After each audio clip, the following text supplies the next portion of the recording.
What's good, YouTube, man? It's your boy X-Man. And today, I'm watching a new channel called Ramirez One. You know what I'm saying? It's a video called "Why Does Everyone Want to Be Black?"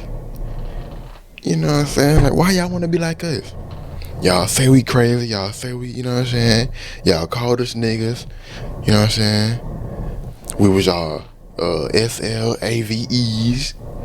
S's, you know what I'm saying? Now, in the modern day, all the white kids, you know what I'm saying? Listening to Lil Durk. All of a sudden, you from O Block. You were just in the suburb 3 years ago, now you from O Block. But man, let's get right into the video, man. You already know I'm like holding y'all Pierrot up. Le Poor is a French short film made by Matthew Kassovitz. I just like to talk shit. That would go on to make one of the most profound movies of all time, La Haine. The short film is about a white guy played by Matthew himself playing basketball in an empty gym. That nigga is so fucking ass. The short film Look at this nigga shot. is about a white guy played by Matthew himself This nigga throwing the ball at the backboard. playing basketball in an empty gym until suddenly a beautiful woman walks in playing basketball on the other side of the court. The white guy wants to impress the girl because she's hot, but he can't because he sucks at basketball. And so he does what any other man would do in that situation and dreams of impressing her. The fuck? Black.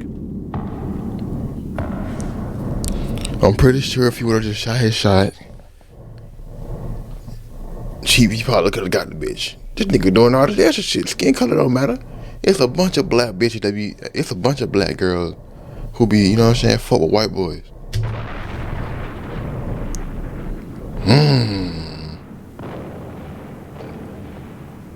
Now, I've shown this film to several people, and they all said it's racist and impolite. But I feel like there's a real truth to what Monsieur Kassovitz is trying to say in this movie. You see, when I was a kid, I had dreams as well. It was 1996, and I just watched Michael Jordan get his 4th ring after winning the most amount of regular season games of all time. And for some reason, I felt like I could be like him. I could be like Mike. I was entering high school that fall, and even though I hadn't picked up a basketball ever up until then, I thought that I could make the team because I thought I could be like Mike. I tied up my 11s and headed to the gym, only to be met with Goliaths with fully formed muscles that were doing practice dunks. It's like they were gods on earth. I saw this one kid, black of course, go up for a one-handed tomahawk with his tongue out in the same 11s I had on. I swear to God I saw wings coming out of his back. I never wore those shoes again, and my NBA dreams died before I ever stepped on a court. Okay. You see, Michael Jordan's impact not only transcended America, but the entire world. With games being broadcasted worldwide for the first time ever, and with Michael Jordan entering his prime in the most marketable era, every kid was sticking their tongue out going out for layups, pulling their short shorts to expose their knees, and obviously wearing Jordans. And I'm not talking about just American kids doing this. I'm talking about kids from Europe and Asia, kids that have never seen a black person before, imitating his airness. Hell, even Kim Jong-un couldn't resist being a Michael Jordan fan. When he spent his adolescence in Switzerland, all he would talk about was Michael Jordan and the Chicago Bulls, and only wear Nike. So the president of Japan want to be black. Confirmed. Tracksuits, no jeans. And I know that Kim Jong-un is a lot of things to a lot of people, but you can't really say he's racist if he wants to be like Mike. Even I suffered from this a little growing up. I remember playing pickup basketball and a black kid dapped me up, and I was like, God damn, he's the same race as Michael Jordan, and I got starstruck a little bit. Granted, I was 14, but this is probably the same type of interaction that made Jack Harlow want to pursue rapping as well. And this leads to some cultural observations I've noticed growing up around minorities. Most of the kids that I'm friends with are of darker skin tones, ranging from Indians to Africans to even Filipino people. And the N-word constantly gets thrown around over and over again in these communities, even if some of the people that are saying it aren't black. When Nav, who's a rapper of Indian origin, received backlash for saying the N-word in his songs, he said that in his multicultural neighborhood of Rexdale, Ontario, everyone was saying the N-word as well. Now, just because some kids are saying the N-word to their friends doesn't outright mean they're racist. They just think it's cool because the black people they see on TV are cool. Facts. So basically what you saying, Nav wanna be black. Nav wanna be black. Confirmed. You know what I'm saying? All the niggas wanna be us. But they're not gonna admit that because it's racist. With so many black stars becoming greats at the most important things to Americans, sports, music, and movies, there's a generation of kids that grow up seeing these greats perform and forming perceptions that aren't racist, but kind of problematic. Let me explain. Michael Jordan's impact off the court was actually pretty terrible. He was a degenerate gambler, never was into social politics, never really gave a fuck about anything other than basketball. But his greatness made up for it. He made black people cool, but for the wrong reasons. It gave a generation of black kids the idea that if you want to make it as a black man in America, You either gotta be a basketball player or a rapper. The whole concept of we gonna make Michael Jordan ain't get a kid the concept of shit. Michael Jordan was just living his life. You know what I'm saying? Michael Jordan just living his life. Michael Jordan ain't say, y'all gotta be basketball players. Or Michael Jordan's son ain't in the NBA. So I'm pretty sure he was telling his son, if y'all don't want to play basketball, y'all ain't got to. Y'all straight. You know what I'm saying? I'm Michael Jordan. it out the hood. Y'all ain't got to play basketball if y'all want to. Y'all ain't got to impress me. Hood came from this.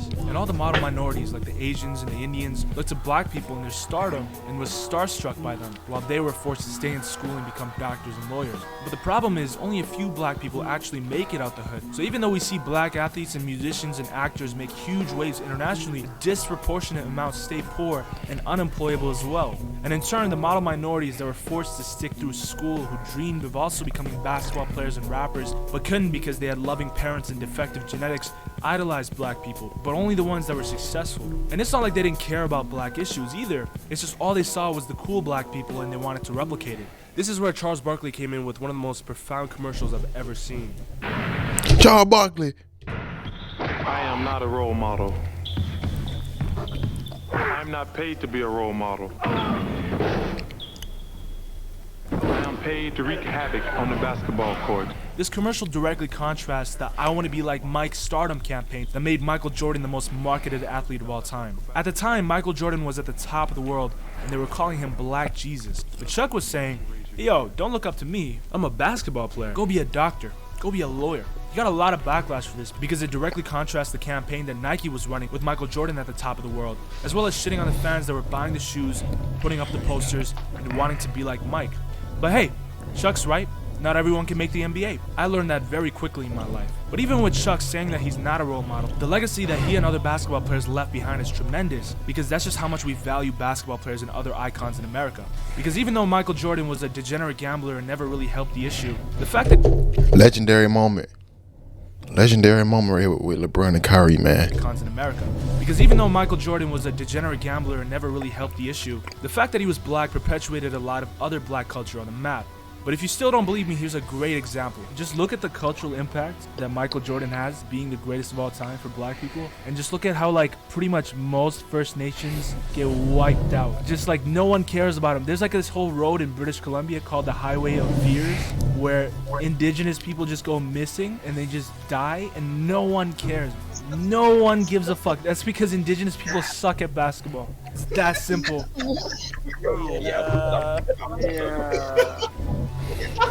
So if you suck at basketball, nobody care about you and you just die. Confirm. What's going on, man?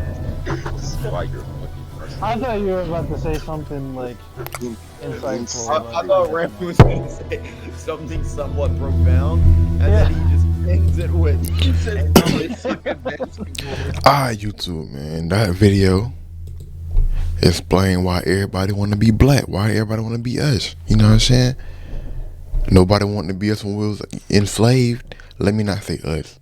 Let me say my ancestors. Nobody wanted to be my ancestors when they was enslaved. Now we free. We found out. Let me be quiet if I get my ass canceled.